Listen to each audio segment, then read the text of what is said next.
मुलांनो, आज आपण वाक्यप्रचाराचा प्रश्न पाहणार आहोत.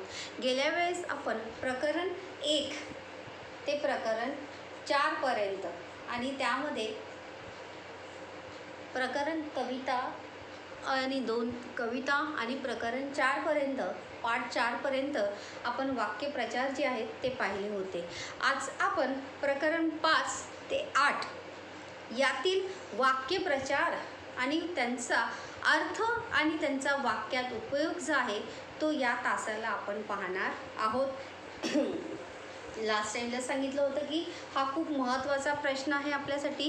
किती मार्कांसाठी येतो हा? 4 मार्कांसाठी आपल्याला प्रश्न हा येत असतो. 1 मार्क अर्थ सांगण्यासाठी आणि 1 मार्क जो असतो तो आपल्याला वाक्यप्रचाराचा वाक्यात उपयोग करण्यासाठी असतो. वाक्यप्रचाराचा वाक्यात उपयोग करायचा असतो, त्याच्या अर्थाचा वाक्यात उपयोग करायचा नसतो.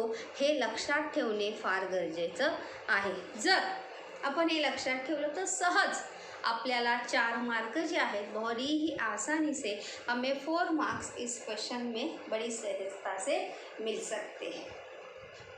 तो आज के इस लेक्चर में हम पाठ 5 से लेके इसमें स्थूल वाचन भी है, पाठ 5 भी है और स्थूल वाचन का भी समावेश इसमें है. मतलब स्थूल वाचन को तो नंबर नहीं है, लेकिन स्थूल वाचन का भी समावेश इसमें मैंने किया है वाक्य प्रचार के लिए. तर चला तर आपण पाहूया. प्रश्न जसा प्रकारे येतो की वाक्यप्रचारांचा अर्थ सांगून वाक्यात उपयोग करा. मुहावरों का अर्थ बताकर वाक्यों में क्या करना है? प्रयोग करना है. पहिला वाक्य प्रकार आहे भूमिका निश्चित करणे. त्याचा अर्थ आहे जीवनाविषयक दृष्टिकोन ठाम करणे. मतलब जीवन की तरफ देखने का नज़रिया जो है वो क्या करना है? एक सही करना है. अपने नज़रिए पे ठाम रहना है, अटूट रहना है. उसका वाक्य क्या होगा? देखिए, सुरेशने भविष्याविषयी सर्व भूमिका निश्चित करून ठेवल्या होत्या. सुरेशने अपने भविष्य के लिए हर चीज़ जो है वो क्या करके रखी थी? तय करके रखी थी कि उसे आगे क्या करना है. पुढे पाहूया. पाया घालणे त्याचा अर्थ आहे मूळ रुजवणे. काय अर्थ आहे त्याचा? मूळ रुजवणे. वाक्य बघा, लहानपणीच अभ्यासाचा पाया घातला पाहिजे.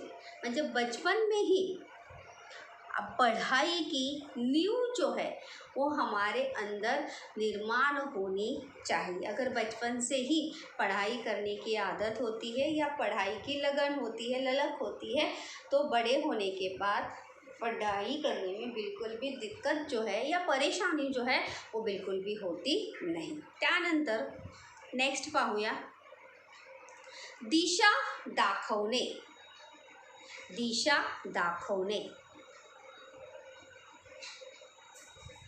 योग्य मार्ग दाखवणे, सही रास्ता दिखाना. गुरुजींनी निरंजनला जीवन जगण्याची दिशा दाखवली. गुरुजी ने या शिक्षक ने निरंजन को जीवन जीने की सही दिशा दिखाई. दाखवली यानी दिखाई. जीवन जीने का सही मार्ग दिखाया या बताया. व्याप्ती वाढणे म्हणजे विस्तार वाढणे. मतलब बड़ा होना, विस्तृत होना, मोठं रूप होणे. श्यामरावांनी आपल्या व्यवसायाची व्याप्ती वाढवली होती. श्यामराव ने अपने बिजनेस की व्याप्ती जो है वो क्या की थी? बढ़ाई थी. याद रखिए, आपल्याला वाक्य प्रचाराचा वाक्यात उपयोग करायचा आहे, अर्थाचा नाही. नेक्स्ट आहे धडा शिकणे. धडा शिकने का अर्थ जो है सबक सीखना, म्हणजे शिकवण मिळणे, सीख मिलना. क्या अर्थ है इसका? सीख मिलना. सुधीरला नापास झाल्यामुळे धडा मिळाला होता की अभ्यास करणे गरजेचे आहे. सुधीर को फेल होने के कारण ये सबक मिला था या ये सीख मिली थी कि पढ़ाई करना कितना आवश्यक है, किंवा पढ़ाई करना क्यों ज़रूरी है। ये सीख जो है वो किसे मिली थी, सुधीर को मिली थी। और याद रखिए अंडरलाइन करना जो है वो आवश्यक है। जो आप वाक्य प्रचार उसमें फ्रेम करेंगे त्या वाक्यप्रचाराला अधोरेखित करणं हे फार महत्त्वाचं आहे। नेक्स्ट, आश्वासन देणे, हमी देणे। आश्वासन देणे, हमी देणे यानी हमी भरना, त्याचा हमी भरते हैं ना किसी काम के लिए हा करना, स्वीकृति देना, हामी भरना, त्याचा अर्थ आहे आश्वासन देणे, त्याचा अर्थ आहे हामी भरना किंवा हामी देणे। सुनीलने रमेशला आर्थिक मदत करण्याचे आश्वासन दिले। सुनील ने रमेश को आर्थिक मदद करने का आश्वासन दिया। देखिए जब हम वाक्य बनाएंगे तो वाक्य का क्रियापद पे हमें अवश्य ध्यान देना जरूरी है कि वाक्य का क्रियापद जो है लिंग वचन के अनुसार जो है वो बदलता रहता है। कर्ता के अनुसार भी क्रियापद जो है वो बदलता है। लिंग वचन के अनुसार, कर्त्याच्या अनुसार, कर्म के अनुसार जो है हमेशा क्रियापद जो है वो बदलता रहता है। नेक्स्ट देखते हैं,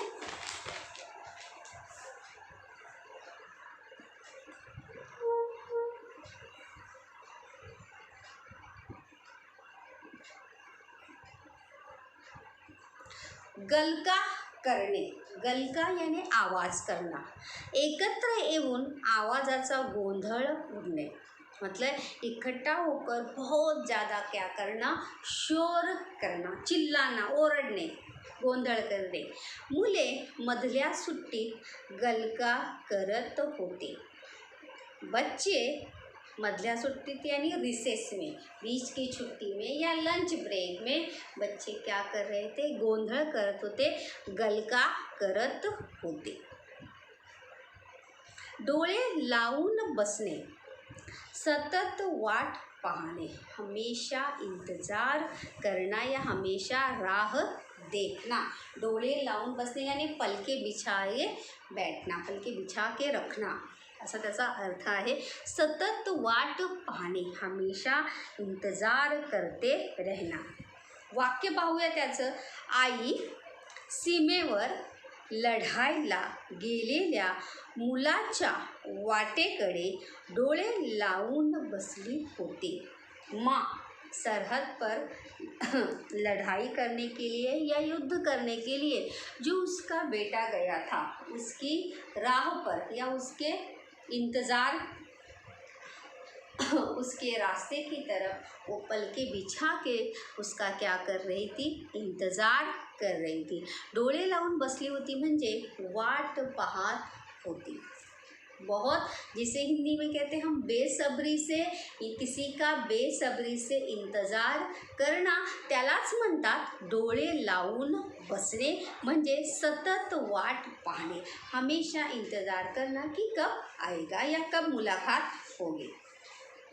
त्यानंतर आहे मान खाली घालणे, गर्दन झुकाना, त्याचा अर्थ आहे नम्र होणे यानी विनम्र हो जाना, सर झुकाना यानी विनम्र होना या विनम्र हो जाना, नम्र होणे।